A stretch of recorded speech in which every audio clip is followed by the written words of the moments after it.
Hi guys, high.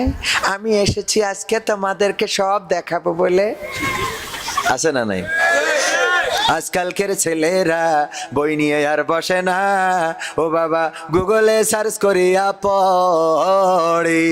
ওরে কালের মেয়েরা কোরআন হাদিস ধরে না, এখনকার মা বোনেরা কোরআন হাদিস পড়ে না। ও আল্লাহ, টিকটকে ভিডিও ওরা করে। নীলফামারীতে আছে না নাই? আজকালকের ছেলেরা বই নিয়ে আর বসে না, গুগলে সার্চ করিয়া পড়ি।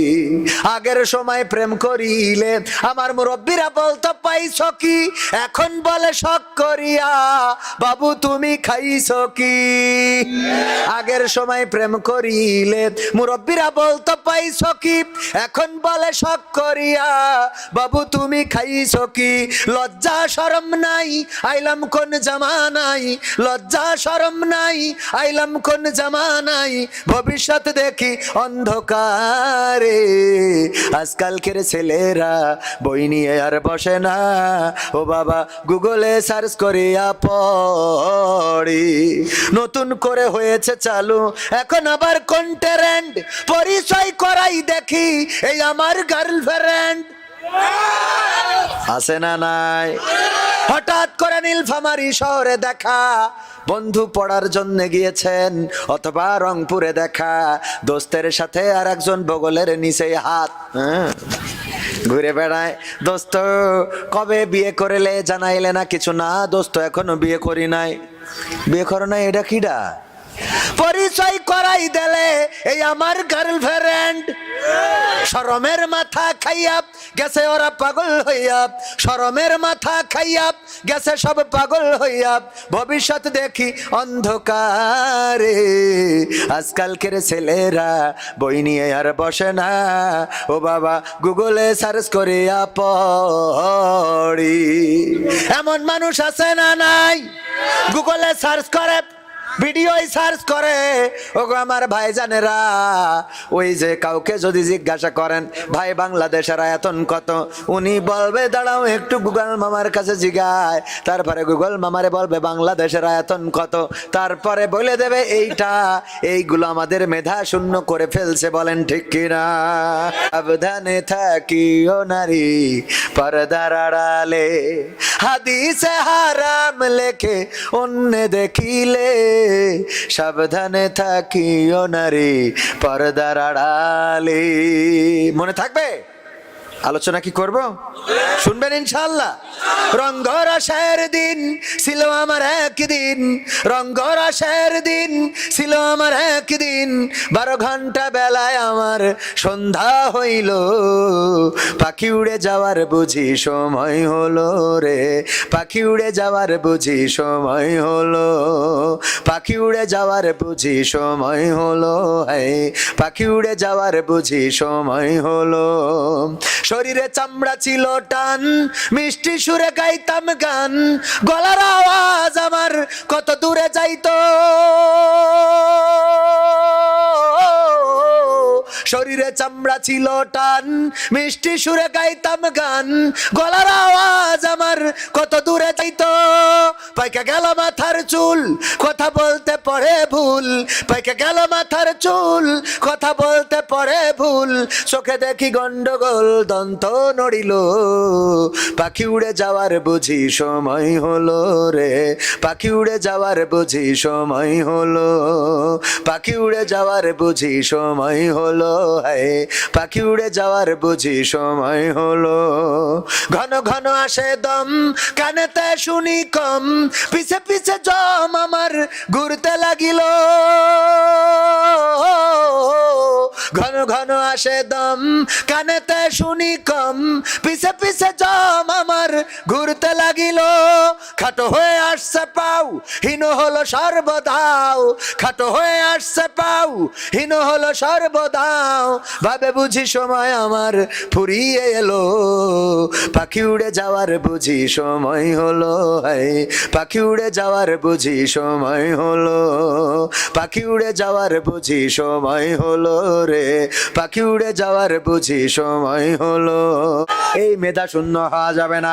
আমার মা বোনেরা টিকটক করে, আল্লাহর নবীর কন্যা ফাতেমা রাদিয়াল্লাহু তাআলা আনহা পর্দার ব্যাপারে এতটাই সচেতন ছিলেন, ইন্তেকালের সময় স্বামী আলী রাদিয়াল্লাহু তাআলা আনহুকে ডাকলেন, ডেকে বললেন, ওগো আলী, আমি মারা যাওয়ার পরে দয়া করে আমার জানাজা পড়াবা, রাত্রের অন্ধকারে আমার জানাজায় অল্প লোক ডাকবা, এমনকি রাতের অন্ধকারে আমার কবর দিবা, আর আমার কবর দেওয়ার পরে কবরটা নিশ্চিহ্ন করে দিবা, যেন পরের দিন সকালবেলা কেউ জান্নাতুল বাকিতে ঢুকে না বুঝতে পারে এটা ফাতেমা রাদিয়াল্লাহু তাআলা আনহার কবর। আলী রাদিয়াল্লাহু তাআলা আনহু বললেন, ওগো ফাতেমা, এমন ওসিয়ত কেন করলে? ফাতেমা রাদিয়াল্লাহু তাআলা আনহা বললেন, ওগো আলী, শুনে নাও, দুনিয়ার মানুষ কোনোদিন নবীর কন্যা ফাতেমাকে দেখে নাই। নবীর কন্যা ফাতেমা কেমন উঁচা ছিল, কেমন মোটা ছিল, কেমন চিকন ছিল, এটা দুনিয়ার মানুষ কোনোদিন দেখে নাই। যদি রাতের অন্ধকারে আমার জানাজাটা না দাও, দিনের আলোতে যদি দাও, যদি বেশি মানুষের আহ্বান করো, যদি আমার কবরটা বুঝাই দাও যে এটা ফাতেমার কবর, হয়তো আমার জানাজাই আমার কফিন দেখে বুঝে ফেলবে ফাতেমা এমন লম্বা ছিল, এমন মোটা ছিল, অথবা আমার কবর দেখে মানুষ ধারণা করতে পারে ফাতেমার কবর যেহেতু এতটা লম্বা, তাইলে ফাতেমা রাদিয়াল্লাহু তাআলা আনহাও এতটা লম্বা ছিল। ওগো আমার স্বামী গো, আমি চাই না দুনিয়ার মানুষ নবীর কন্যা ফাতেমা কতটুকু লম্বা, কতটুকু খাটো, কতটুকু মোটা, কতটুকু চিকন, এটা জানতে পারুক, এটাও আমি চাই না গো স্বামী। আল্লাহু আকবার বলবেন না? পর্দার ব্যাপারে কতটা সচেতন। আল্লাহর নবী আহত হয়েছেন উহুদের ময়দানে, চারিদিকে খবর ছড়িয়ে গিয়েছে বিশ্ব নবী শহীদ হয়েছেন।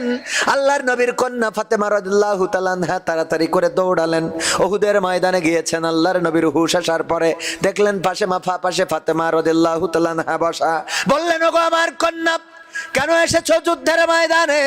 বললো, ওগো বাবা, আমি মদিনা থেকে শুনলাম, মসজিদে নববী থেকে শুনলাম আপনি নাকি শহীদ হয়ে গিয়েছেন, আমি কেমন করে বাড়িতে বসে থাকি, তাই আমার এতিম বাবাকে দেখার জন্য ছুটে এসেছি। আল্লাহর নবী বললেন, ওগো ফাতেমা, জানো নাকি তোমার বোরখায় ছেঁড়া রয়েছে, যেই ছেঁড়া দিয়ে তোমার গায়ের রং দেখা যায়? আল্লাহর নবীর কন্যা বললেন, ওগো নবী, আমি জানি আমার বোরখায় ছেঁড়া রয়েছে এবং গায়ের রং দেখা যায়, এই জন্য আমি যখন মসজিদে নববী থেকে দৌড় দিয়েছি, আমি আমার বোরখার ছেঁড়া জায়গাটা মুঠ করে ধরে এসেছি, আমি ওই জায়গা দিয়ে পৃথিবীর কোনো মানুষ যেন আমার গায়ের রং দেখতে পাই, সেই অবস্থা রাখি নাই গো নবী। আল্লাহর নবী বললেন, ওগো আমার কন্যা ফাতেমা, শুনে নাও, যদি আজকে তোমার ওই বোরখার ছেঁড়া জায়গা দিয়ে তোমার গায়ের রং পৃথিবীর কোনো বেগানা পুরুষ দেখে ফেলতো, পরকালের ময়দানে আমি নবী, তুমি আমার কন্যা, এই পরিচয়টা দিতাম। আল্লাহর নবী যদি কন্যার পরিচয় পরকালের ময়দানে না দিতে চায়, শুধু গায়ের রং দেখে ফেললে আল্লাহর নবী পরিচয় দিবেন না। আমার নীলফামারী বাসী, আমার মা বোনেরা, একটু চিন্তা করে দেখেন, আপনি সাজুগুজু করে যেভাবে নিজেকে প্রদর্শন করে বেড়ান, পরকালের ময়দানে ওই নবী কেমন করে আপনাকে উম্মাত বলে পরিচয় দিবে?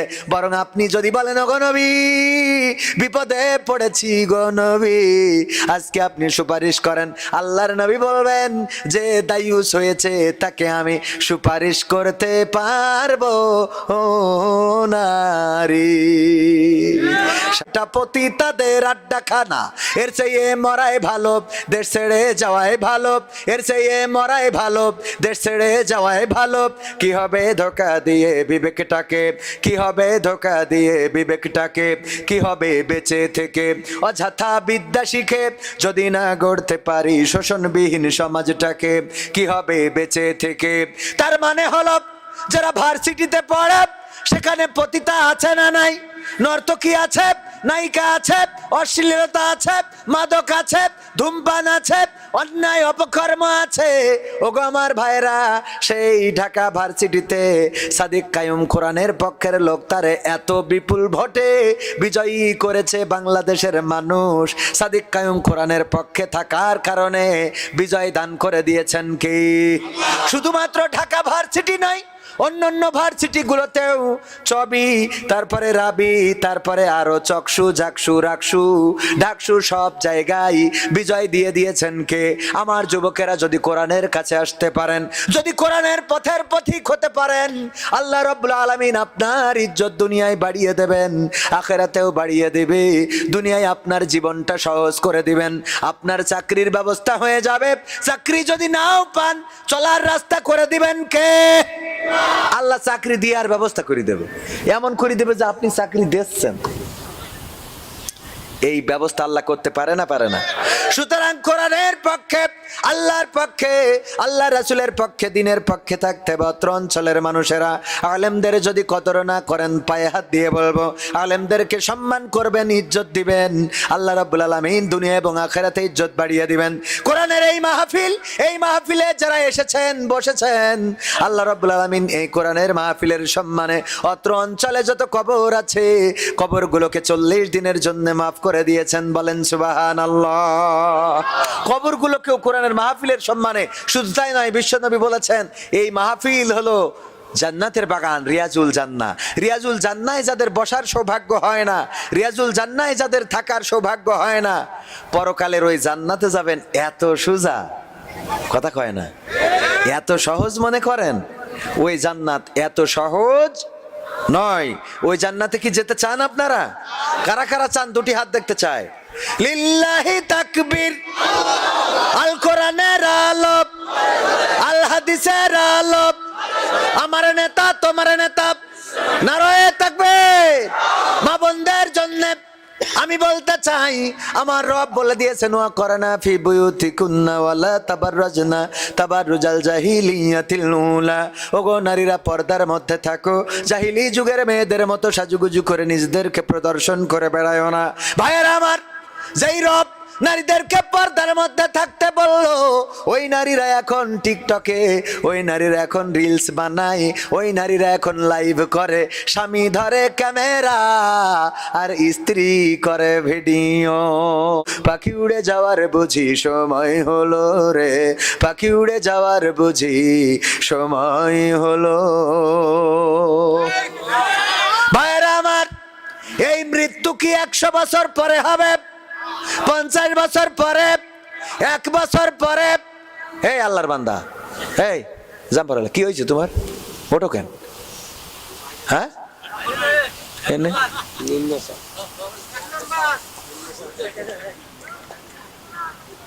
এমনি মাহফিল কমিটি তেজ মেরি দিয়েছে রাত 12টার সময় দিয়ে, তারপরে ও গুছালা হুটহাট করে উঠছে। এটা কি মানে ফাজলামি জায়গা? এটা কোরআনের মাহফিল। কিসের মাহফিল? আপনি ইচ্ছা মতো মন চাইলো আসলেন, বসলেন, মন চাইলো না আপনি চলে গেলেন, এটার জন্য এটা না তো। এখানে আপনি আপনার ইচ্ছা মতো আপনি যা ইচ্ছা তাই করতে পারবেন না। আমার আল্লাহ বলেছেন, ওয়াইজা কুরিয়াল কুরআনু ফাসতামিউ লাহু ওয়া আনসিতু লাআল্লাকুম তুরহামুন। আমার আল্লাহ বলছেন, যখন তোমাদের সামনে কোরআন থেকে বলা হয়, কোরআন থেকে পড়া হয়, তখন তোমরা চুপ থাকবে এবং হৃদয়ের কান দিয়ে শুনবে, যাতে করে তোমাদের উপরে আল্লাহর রহমত বর্ষণ হতে পারে। আমার কথা না আল্লাহর কথা? তো আল্লাহ বলল চুপ থেকে হৃদয়ের কান দিয়ে। হৃদয়ের কান বোঝেন তো? এই কান না, কোনটা দিয়ে শুনবেন? ভিতরের কান দিয়ে। আল্লাহ বললেন আপনি আল্লাহ থেকে বেশি বুদ্ধিমান। এই জন্যই তো ভাত হয় না, এই জন্যই তো ভাত হয় না। আমি অ্যানালাইসিস করে দেখেছি, অধিকাংশ ভ্যান চালক, রিক্সা চালক, ইজি বাইক চালক, আল্লাহ এদেরকে এটা বানায় রাখছে এদের কর্মের দোষে। কিসের দোষে? কর্মের দোষে। কারণ কর্ম যার ভালো, আল্লাহ তারে ভালো জায়গায় নিয়ে যায়। কর্ম যার ভালো না, তারে ভালো জায়গায় আল্লাহ নেয় না, এটা নিবে না। আপনি মনে করেছেন এখানে যত মুরব্বী আছে, বয়স যৌবনকাল ছিল, কবরের বাসিন্দা হতে যাচ্ছে, হয়ে যাবে। আপনি থাকবেন না। আপনার থেকে 100 বছর আগে আপনার মতো বেলা মাতব্বার ছিল এই দেশে, ছিল না?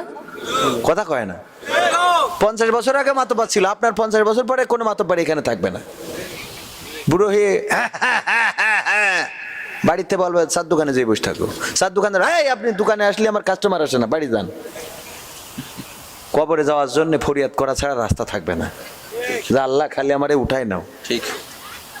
তো সেই দিন আসার আগে সেই দিনের প্রস্তুতির দরকার আছে না?